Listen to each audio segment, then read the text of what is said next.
My name is Isabella Young, and I'm 32 years old. 8 months ago, my parents sent me a text that shattered my world. Don't come to dinner tonight. Your brother's girlfriend doesn't feel comfortable around you. That text wasn't just about one dinner. It was the beginning of my systematic exclusion from my own family. For months, I watched as they chose a stranger over their own daughter, canceled my birthday celebration, and even suggested I wasn't family-oriented enough to be included in their will. But what they didn't know was that 5 years ago, they signed a document that would come back to haunt them. At my promotion party last week, when they publicly humiliated me in front of 30 guests, I finally revealed what that document said. If you're watching this, please subscribe and let me know where you're watching from. This is my story. It was a Thursday evening in March when everything changed. I was in my kitchen, carefully wrapping the homemade tiramisu I'd spent 3 hours perfecting, Mom's favorite dessert. My phone buzzed with a message from her. Isabella, please don't come tonight. Melissa feels you judge her, and we want to keep peace in the family. We'll catch up another time. I read it 3 times, certain I was misunderstanding. Melissa. My brother Marcus's girlfriend of exactly 2 months. A woman I'd met precisely twice, both times making every effort to welcome her into our family. The first time we met, she'd shown up to Sunday brunch in a designer dress that cost more than most people's rent, immediately launching into stories about her influence on social media. I'd smiled, asked about her interests, even followed her Instagram account with its 3,000 followers and endless selfies. The second time, at Marcus's birthday, she'd spent the entire evening clinging to my parents, calling my father Dad, and my mother the mom she always dreamed of. I called Mom immediately. What do you mean Melissa doesn't feel comfortable? What did I do? Honey, she says you look at her funny, that you make her feel unwelcome with your success talk. My success talk? Mom, she asked about my job. I answered.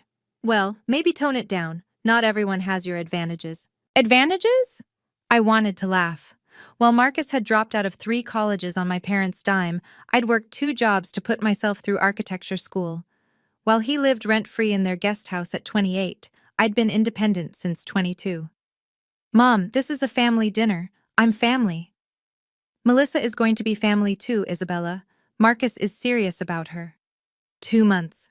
They'd known each other 2 months, and suddenly she had veto power over my presence at the dinner table where I'd eaten thousands of meals. I set down the tiramisu, its chocolate dusting now seeming pointless. Through my kitchen window, I could see the city lights starting to twinkle. Somewhere across town, my family would be gathering without me, laughing at stories I wouldn't hear, making memories I wouldn't share. Fine, I said, my voice steadier than I felt. Enjoy your dinner. As I hung up, I didn't know this was just the beginning. That over the next 8 months, Melissa doesn't feel comfortable would become the reason I'd miss Easter, the 4th of July, even my own birthday dinner.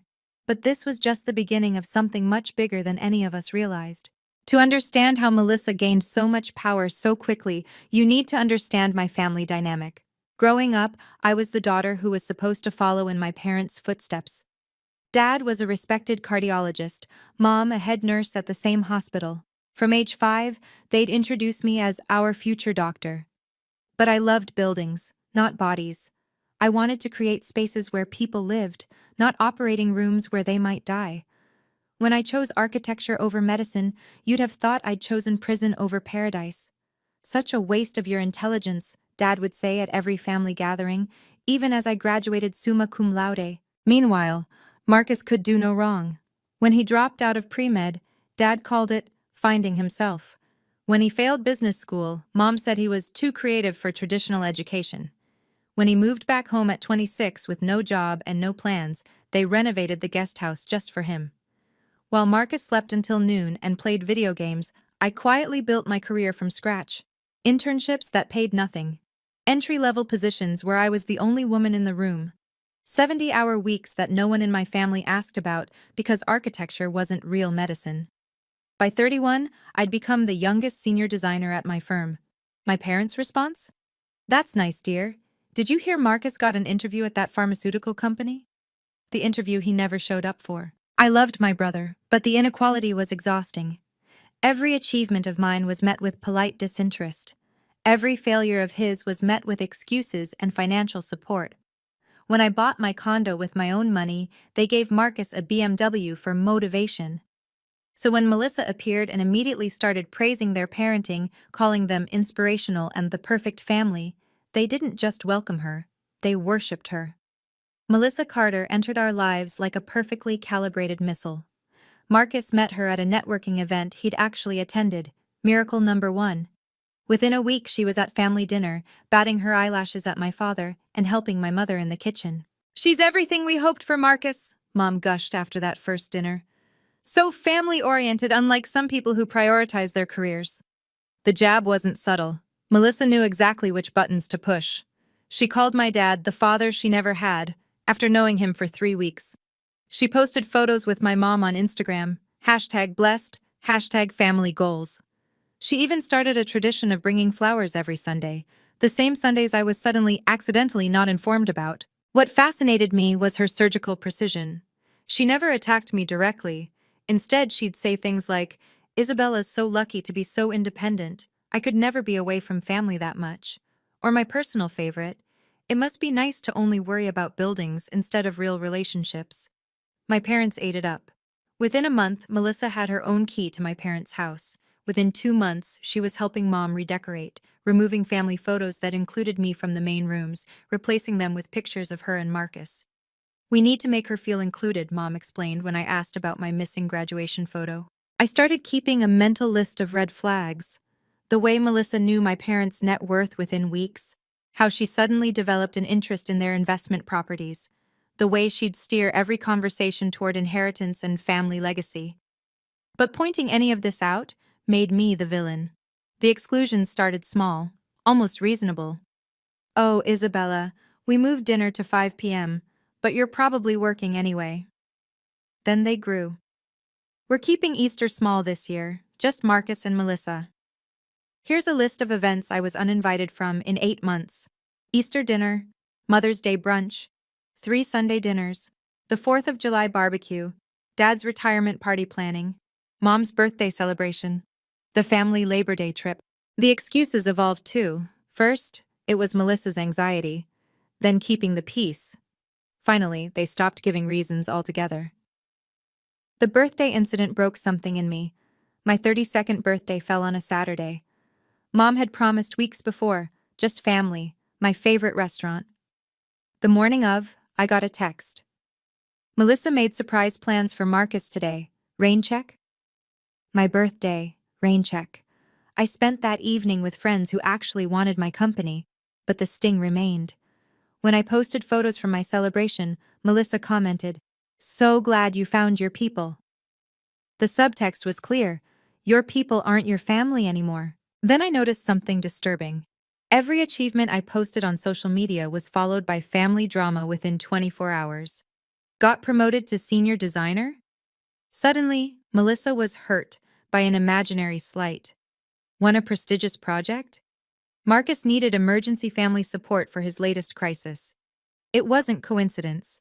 Melissa was monitoring my social media, strategically creating conflicts to overshadow my successes. She wanted me invisible, and she was succeeding.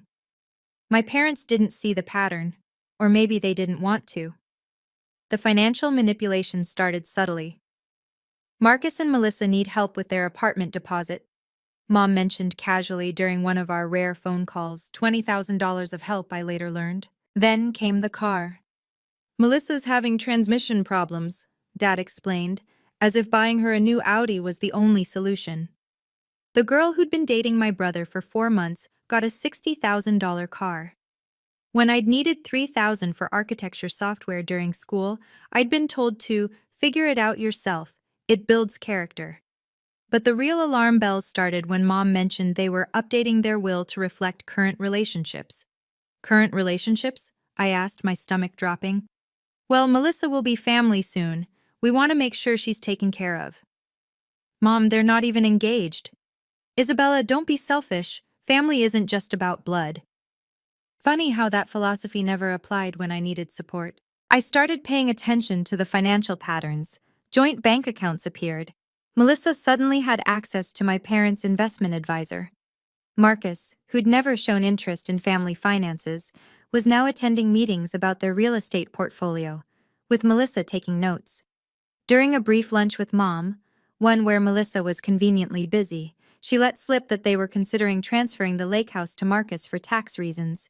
The lake house where I'd spent every summer, where I'd sketched my first architectural drawings on the dock. What about equal distribution? I asked carefully. Mom waved her hand dismissively. You have your career. Marcus needs more support. I wanted to scream. My career, the one they'd never celebrated, was now being used as justification to cut me out of my inheritance. Meanwhile, Marcus and Melissa were being handed everything.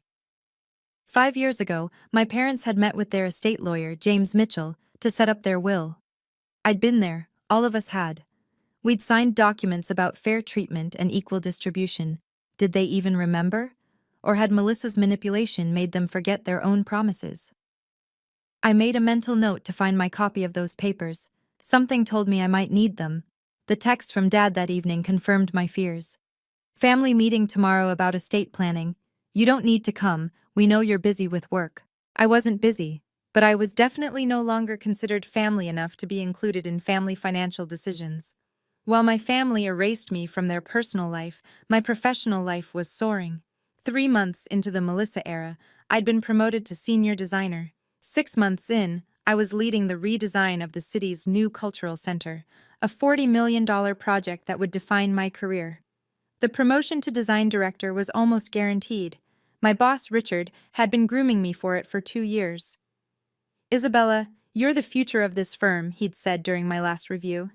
The announcement would happen at a formal celebration, the kind of event where having supportive family matters. That's when Melissa started infiltrating my professional world. It started innocently. She'd found my company on LinkedIn, followed all my colleagues. Then she started commenting on articles about our projects. So interesting. Marcus's family is so accomplished. Marcus's family, not mine. The real shock came when my colleague Janet mentioned, your brother's girlfriend is quite interested in architecture. She reached out about potential collaborations for her influencer content. Collaborations? Melissa had 3,000 followers and zero connection to design, but she was positioning herself as adjacent to my success, trying to leverage my professional reputation for her own gain. Then she crossed a line.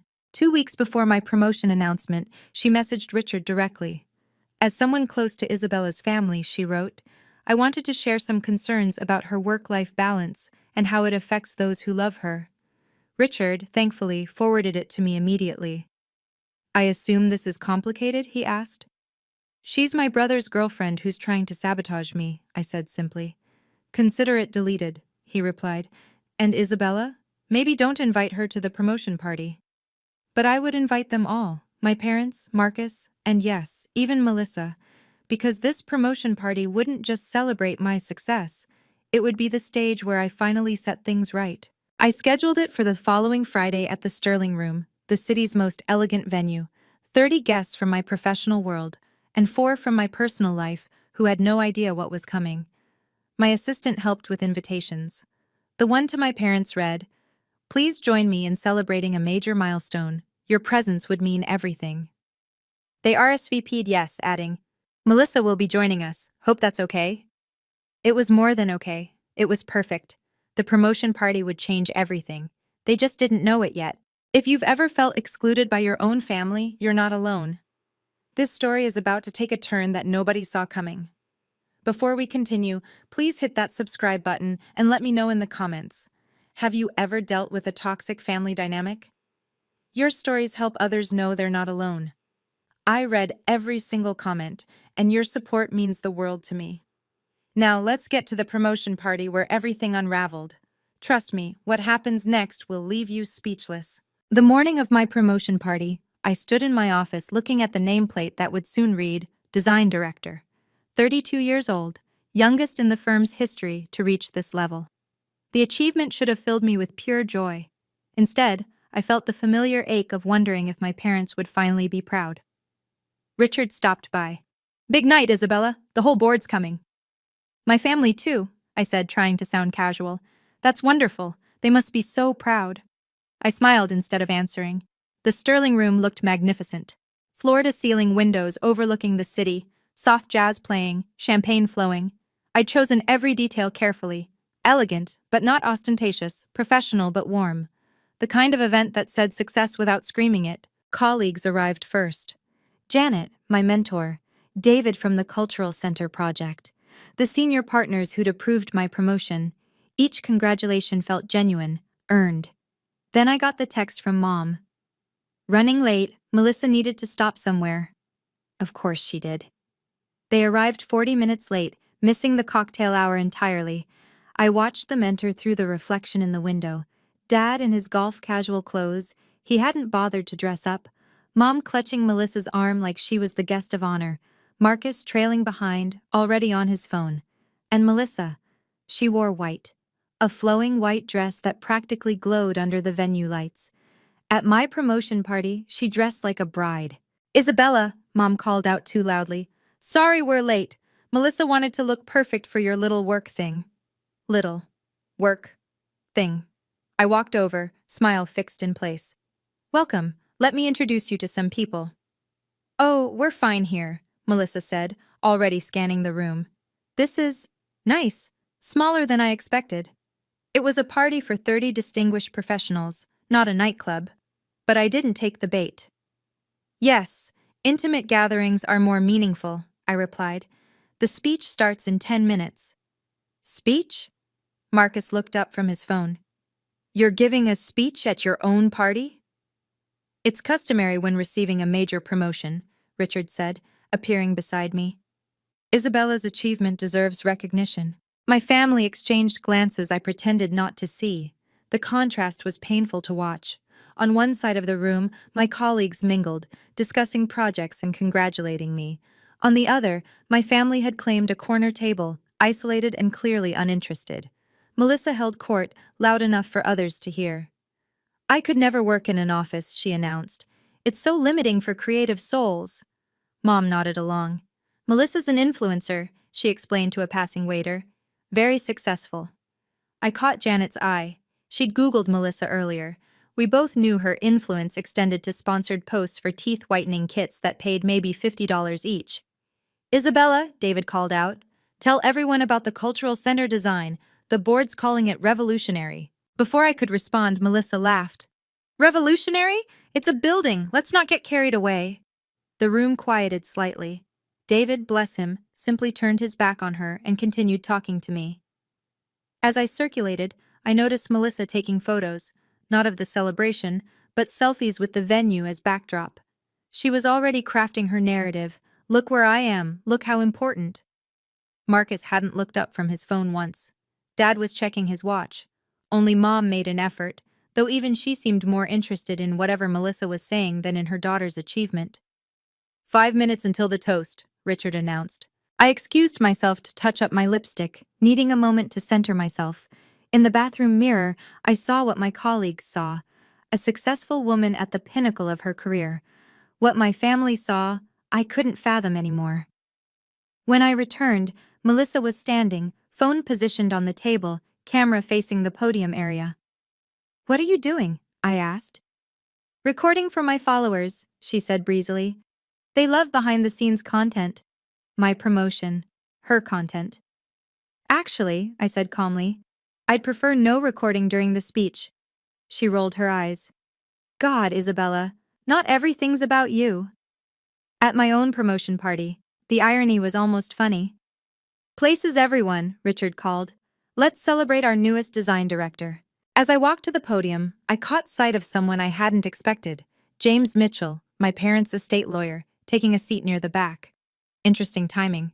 James Mitchell sat at a back table, briefcase beside his chair, looking like any other professional guest. My parents didn't notice him. Why would they? They'd met him exactly twice, 5 years ago for the will, and once for a revision. They certainly wouldn't recognize him in a room full of strangers. Who's that? Janet whispered, following my gaze. An old family friend, I said carefully. He's been a mentor in some personal matters. It wasn't a lie. After discovering my parents' plans to restructure their will, I'd reached out to James privately. Not as their lawyer, that would be unethical, but as someone who could clarify what documents had been signed years ago. Interesting briefcase for a party, Janet observed. James is very traditional. What Janet didn't know was that briefcase contained copies of documents my parents had forgotten existed, documents with their signatures, documents with very specific clauses about equal treatment and family assets. I'd invited James as my guest, perfectly legal and appropriate. If he happened to have relevant paperwork with him, well, that was just fortunate timing. Melissa's voice carried across the room. Is that the speech area? It's so small. When I did my brand launch, we had a proper stage. Her brand launch, in her apartment, with 12 people. Marcus had complained about it for weeks. 2 minutes, Richard announced. I watched James discreetly check his watch, then his phone. He was ready. The question was whether I'd need him. That would depend entirely on how my family behaved in the next few minutes. Richard clinked his glass, and the room settled into expectant silence. Before Isabella speaks, I want to say something. In 15 years with this firm, I've rarely seen such talent combined with integrity. Isabella Young represents the future of architectural design. Applause filled the room. I glanced at my family's table. Dad was texting. Marcus stared at the ceiling. Mom clapped politely. Melissa wasn't even pretending to pay attention. She was adjusting her phone's angle, making sure she'd be in the background of any footage. Thank you, Richard, I began, moving to the informal podium area. This promotion means more than a title change. It represents years of— Can you speak up? Melissa called out. Some of us can't hear. She was 10 feet away. Of course, I continued smoothly. This represents years of dedication to creating spaces where people can thrive. Architecture isn't just about buildings, it's about understanding human needs and responding with empathy and innovation. I saw several colleagues nodding. My parents, however, were having a whispered conversation with Melissa. The Cultural Center project taught me that success comes from collaboration, from valuing every voice in the room, and from maintaining integrity even when faced with challenges. Melissa stood up, holding her wineglass, and started walking toward the bathroom, directly through my line of sight. Oh, sorry, she said loudly, not sounding sorry at all. Don't mind me. Continue your speech. I watched her weave between tables, taking the longest possible route. Several colleagues frowned at the disruption. As I was saying, I continued, voice steady, integrity matters in everything we do, in our designs, in our relationships, in how we treat people. Melissa had reached the bathroom door but hadn't gone in. She was standing there, wineglass in hand, watching me with a small smile. She was planning something. I want to thank everyone who made this possible, I continued, refusing to let Melissa's hovering derail me. My colleagues who pushed me to excel, Richard, who saw potential in a young architect with big dreams, and— Melissa started walking back, this time directly toward me. The wine in her glass sloshed dangerously. And my family, I said, watching her approach in my peripheral vision. Who taught me that success is earned, not given.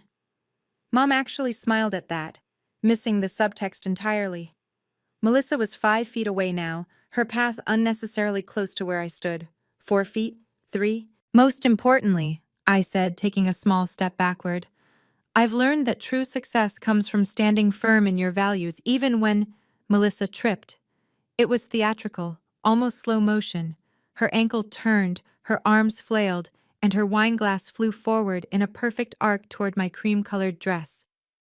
Except I'd stepped back. The wine splashed onto the floor where I'd been standing.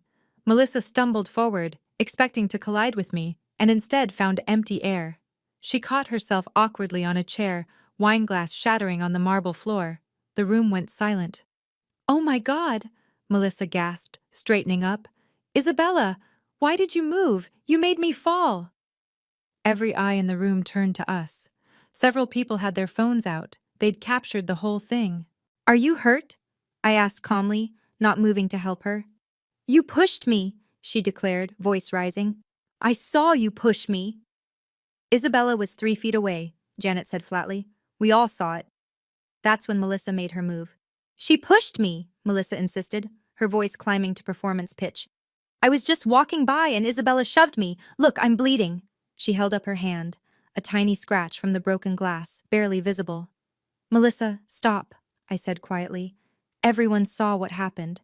You've always hated me. She was in full victim mode now, tears appearing on cue.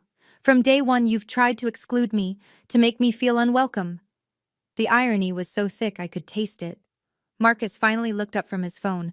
Jesus, Isabella, what did you do? She didn't do anything, David said firmly.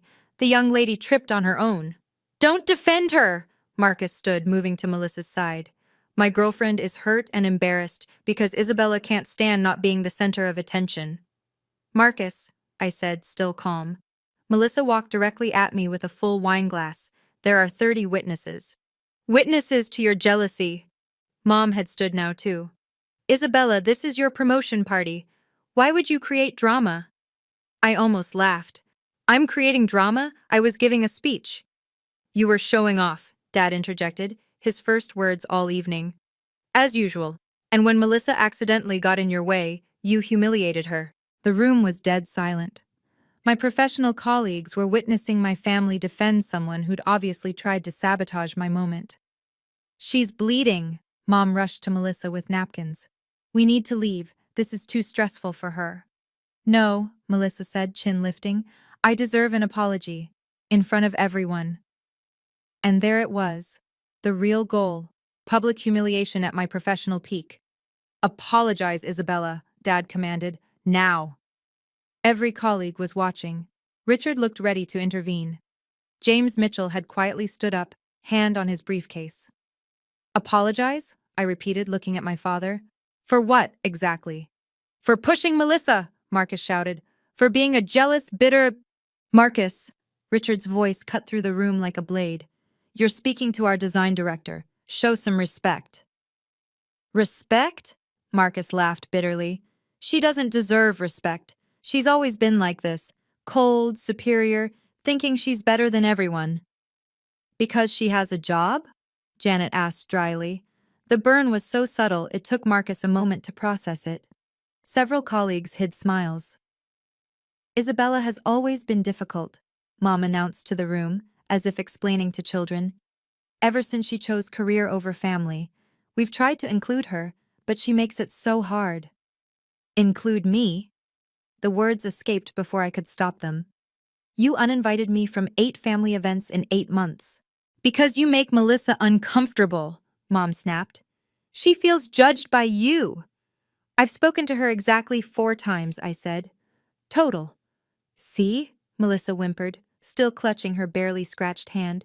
She keeps track of everything like some kind of stalker. I'm scared of her. Scared. Of me. The woman who'd never raised her voice to her. This is ridiculous, someone muttered. I think it was David. Dad stepped forward, his face red. Isabella Marie Young, you will apologize to Melissa right now, or you can consider yourself no longer part of this family. The ultimatum hung in the air like a challenge. She's always been jealous, Melissa added, sensing victory. Of Marcus, of me, of our happiness. Some people can't stand seeing others succeed. The projection was so bold I almost admired it. Apologize, Mom echoed. Do the right thing for once. I looked around the room, at my colleagues who'd watched me earn this promotion, at my parents who'd chosen a stranger over their daughter, at Melissa, smirking behind her fake tears, at Marcus, righteous in his enabling, at James Mitchell, who'd moved closer, briefcase in hand. You want me to apologize? I said slowly. Let's discuss what apologies are really owed. There's nothing to discuss, Dad said, his doctor voice, the one that brooked no argument. You've embarrassed us enough. Apologize to Melissa, and we can all move past this unfortunate incident. Unfortunate incident, I repeated. Is that what we're calling attempted sabotage now? Sabotage? Melissa's voice went shrill. I was getting a napkin. From across the room? Walking directly at me? With a full glass of wine? You're paranoid, Marcus spat. Just like you were paranoid about Melissa monitoring your social media.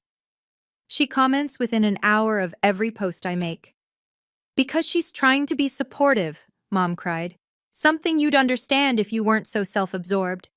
The gaslighting was breathtaking. 30 professional witnesses, and my family was rewriting reality in real time. I need that apology, Melissa said, pressing her injured hand to her chest. For my emotional well-being. Your emotional well-being, I said flatly. Yes, being attacked at what should be a celebration, it's traumatic. I took a deep breath, feeling the weight of 30 pairs of eyes. My colleagues watching to see if I'd buckle. My family, certain I would. You know what else is traumatic? I asked, my voice carrying clearly. Being systematically excluded from your own family, having your achievements dismissed, watching your inheritance get redistributed to someone who's been dating your brother for less than a year. Mom gasped. Isabella, family business is private. Then perhaps, James Mitchell said, stepping forward, we should discuss this somewhere more appropriate. I believe I can help clarify some matters. My parents froze, finally noticing him. James? Dad's face went pale. What are you doing here? This is the moment where everything changes. If you've been waiting to see justice served, you're about to witness something incredible. But first, if this story resonates with you, please like this video and share it with someone who needs to hear that standing up for yourself is always worth it. Drop a comment with a, "If your team Isabella." I see every single one, and they mean the world to me. Now, watch what happens when the family lawyer reveals what my parents forgot they signed. Hello, Robert. Linda. James Mitchell's voice was professionally neutral as he approached our group. I'm here as Isabella's guest this evening. Our family lawyer is Isabella's guest? Mom's voice cracked. That's a conflict of interest. Actually, James said calmly, I'm here in a personal capacity, though I do happen to have some documents that might be relevant to this discussion. Melissa stepped back, suddenly less interested in being center stage. Who is this? James Mitchell, he said, extending a hand she didn't take. I've been the young family attorney for 15 years. I helped draft their estate plans. This is inappropriate, Dad blustered. Whatever Isabella has told you. Isabella hasn't told me anything that isn't already documented, James interrupted smoothly. However, given what I've just witnessed, I think it's important to remind you of certain legal agreements you signed. The room was riveted. Even the catering staff had stopped moving. We don't need to do this here, Marcus said, grabbing Melissa's arm. Come on, babe, let's go. Actually, James said, since you're named in these documents, Mr. Young, you might want to stay. Marcus froze. What documents? James opened his briefcase with practiced efficiency. 5 years ago, your parents signed a comprehensive estate plan. Isabella was present. So were you, Marcus, though you left early for a date. So? Melissa interjected, apparently unable to help herself. That's ancient history. Legal documents don't expire, Ms. Carter. Melissa Carter. Ms. Carter. These particular documents include something called an equal treatment clause. Are you familiar with that term, Robert? My father's face had gone from pale to gray. We signed a lot of papers that day. Yes, James said. You did. James pulled out a leather-bound folder, his movements deliberate and calm. This is the equal treatment clause you both signed. Would you like me to read the relevant section? This is ridiculous, Mom said weakly. We're at a party. A party where you just publicly threatened to disown your daughter, Janet observed. Several colleagues murmured agreement. James cleared his throat. The clause states, should any beneficiary be subjected to systematic exclusion, discrimination, or disinheritance based on factors unrelated to criminal activity or documented abuse, said beneficiary may invoke immediate asset protection. This protection freezes their portion of the estate and prevents any redistribution that would constitute discriminatory practice. The silence was deafening. Furthermore, James continued, the clause includes documentation requirements. Any pattern of exclusion lasting more than 6 months triggers automatic review. That's not... We didn't mean... Dad stammered. You also signed an addendum, James said, pulling out another document. It specifically states that family gatherings, celebrations, and communications must be equally inclusive to all beneficiaries unless legal restraining orders are in place. This is insane, Marcus exploded. You can't force people to invite someone to dinner.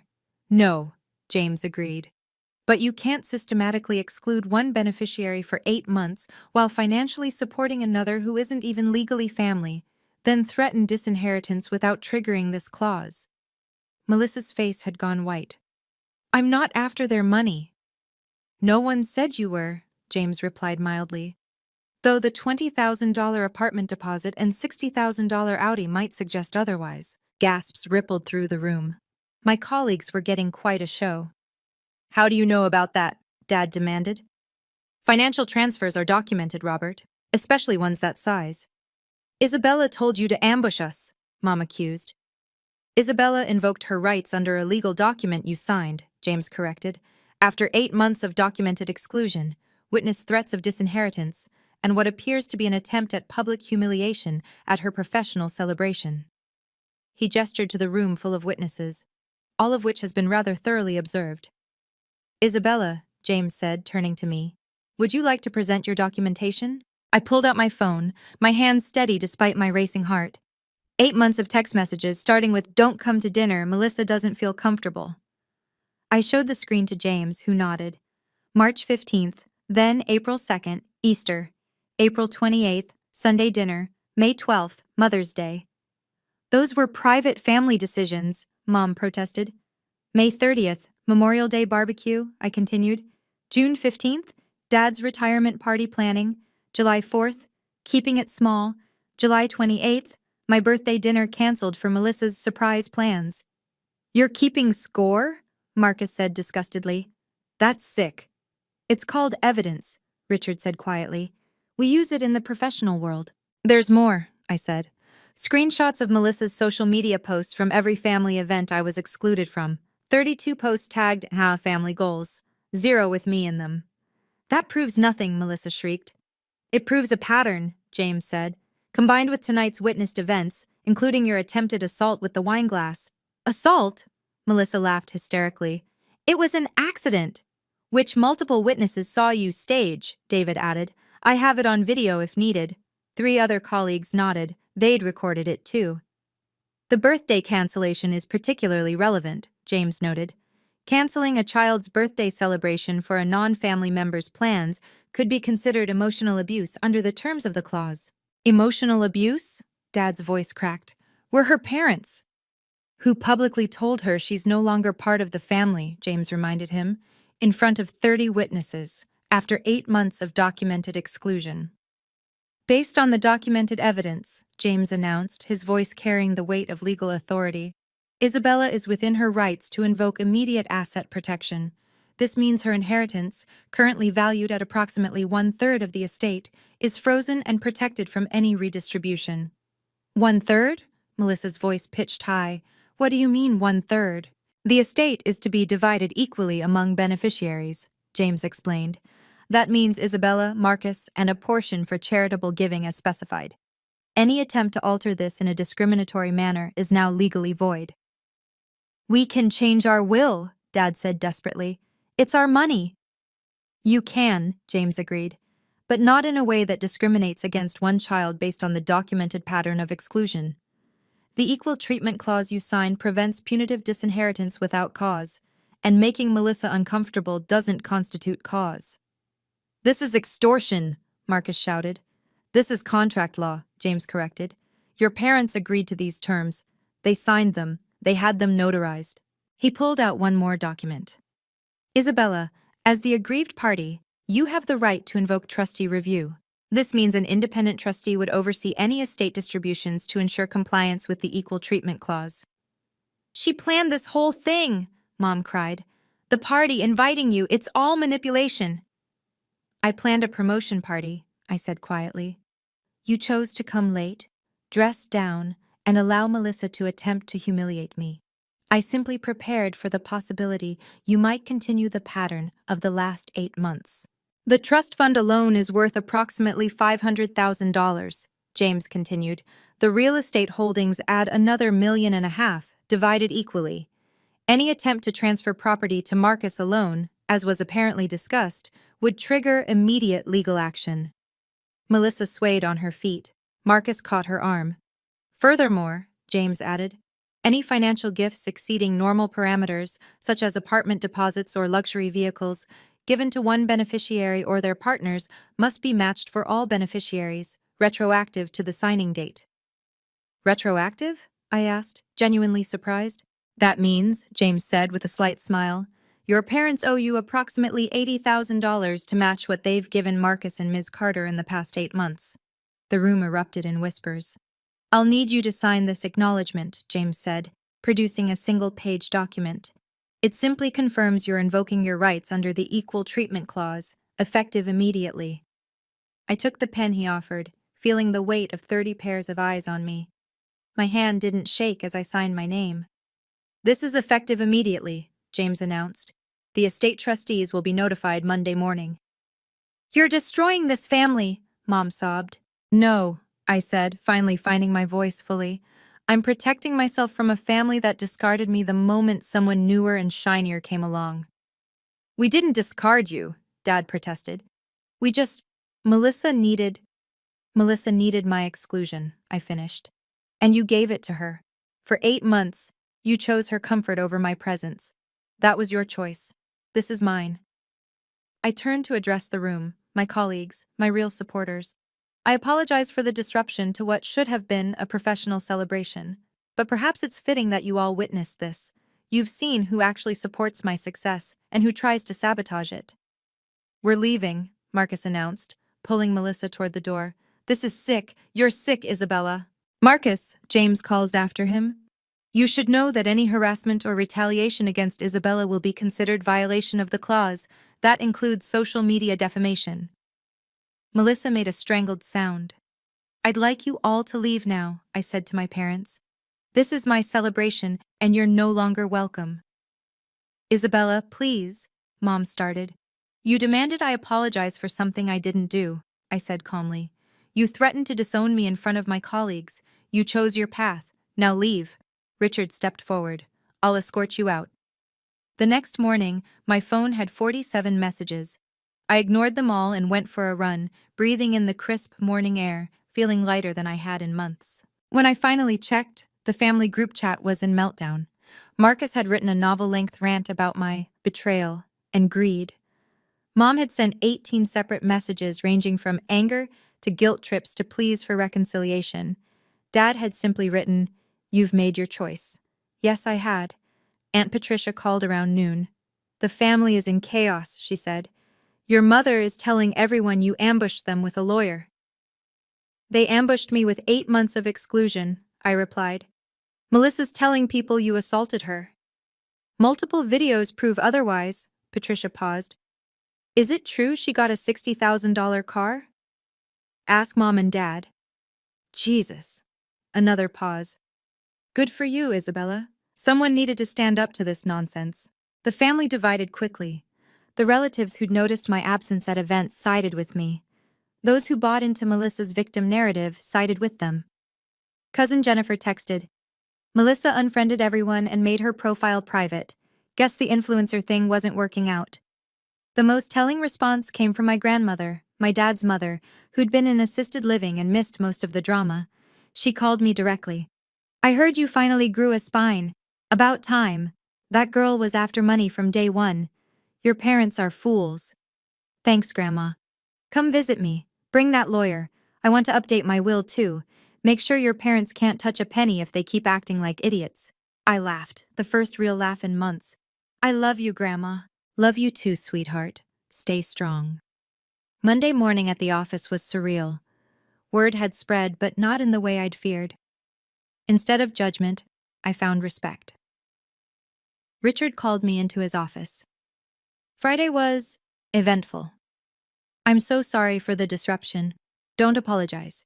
You handled an impossible situation with grace and intelligence, preparing legal protection while maintaining your composure. That's exactly the kind of strategic thinking we need in leadership. I wasn't sure how it would look professionally. It looked like someone who knows their worth and won't accept less. The board was impressed. David specifically said, if she can handle that with such dignity, she can handle any difficult client. Janet knocked and entered. The whole office is talking about it. You're a hero to anyone who's ever had toxic family drama. I just wanted to celebrate my promotion, I said. And you did, Richard smiled. Just with more fireworks than expected. By the way, 3 clients called this morning specifically requesting you lead their projects. Apparently, they want someone who doesn't take any bullshit. That afternoon, an enormous bouquet arrived at my desk. The card read, "Congratulations on your promotion. Sorry for missing the speech. The colleagues who matter." It was signed by everyone in the firm. Later, our biggest client, Sandra Morrison, pulled me aside at a meeting. "I heard about Friday. My daughter went through something similar with her in-laws. You did the right thing. Never apologize for demanding respect." My professional world, it turned out, understood something my family never had. Respect isn't negotiable, it's fundamental. 2 weeks later, the other shoe dropped.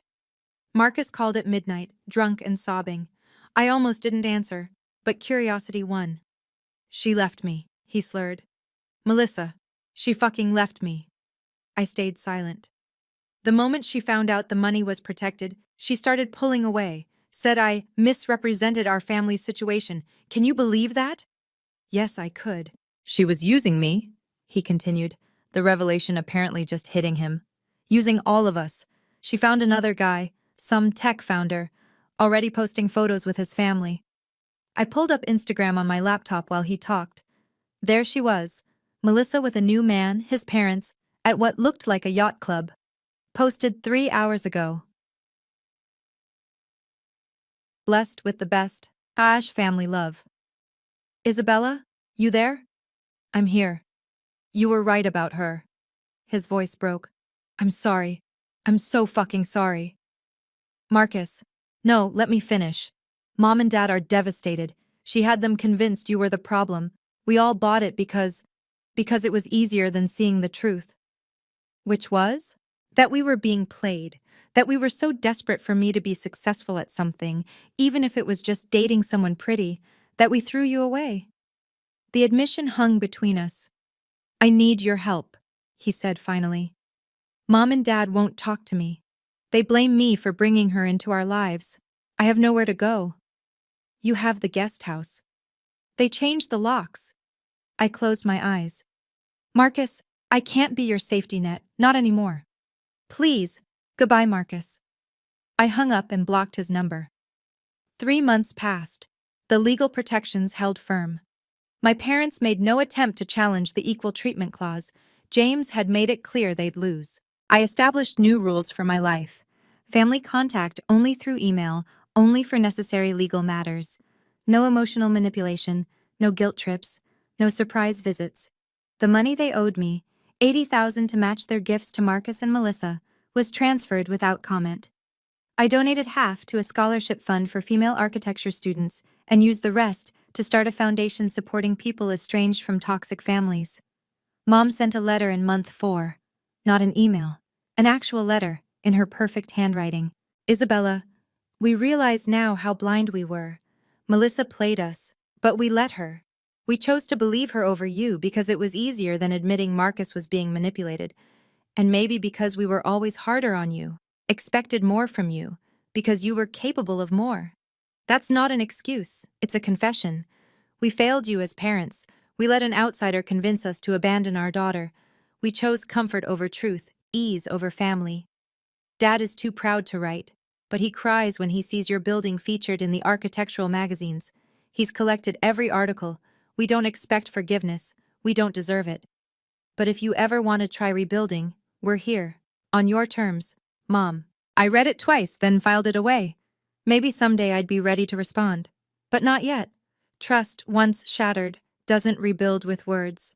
It rebuilds with consistent actions over time. I focused on my chosen family instead. Janet, who'd become a true mentor. Richard, who'd promoted me again 6 months later. My team, who respected my boundaries and celebrated my successes. Even James Mitchell became a friend, meeting for coffee monthly to discuss not legal matters but life, books, the art of standing firm when the world wants you to bend. "You did the hardest thing," he told me once. "You chose yourself when everyone demanded you choose them." "It shouldn't have been hard. Family should want you to choose yourself too." "Should," he agreed, "but that's why we have contracts, for when should fails." Looking back now, I realize the wine incident was a gift. Without Melissa's public performance, I might have endured years more of quiet exclusion, gradual erasure, death by 1,000 small cuts. Instead, she forced everything into the light, in front of witnesses, On camera. Undeniable. The lesson isn't about revenge or winning, it's about preparation. Document everything. Know your rights, have backup plans, and most importantly, recognize that family isn't about blood, it's about respect. Some people will say I destroyed my family. I say my family destroyed itself the moment they chose a manipulator over their own daughter. I simply refuse to be collateral damage. Today, I'm design director at one of the city's top firms. My projects have won awards my parents will never see me receive. I spend holidays with people who actually want me there, and I sleep peacefully, knowing I stood up for myself when it mattered most. Family isn't about blood, it's about respect. And respect, as I learned that night at my promotion party, is non-negotiable. If you've made it this far, you understand. You know what it's like to be the scapegoat, the excluded one, the family member who's somehow always the problem. You're not the problem. You never were. Thank you for listening to my story. If you've made it this far, you're probably someone who understands the pain of family betrayal. Remember, you deserve respect, especially from those who claim to love you. Please subscribe if this resonated with you and comment below. Have you ever had to set firm boundaries with family? What was the turning point for you? Your story might help someone else find their strength. And if you know someone who needs to hear this, please share it with them. Until next time, remember, you are worthy of respect, always.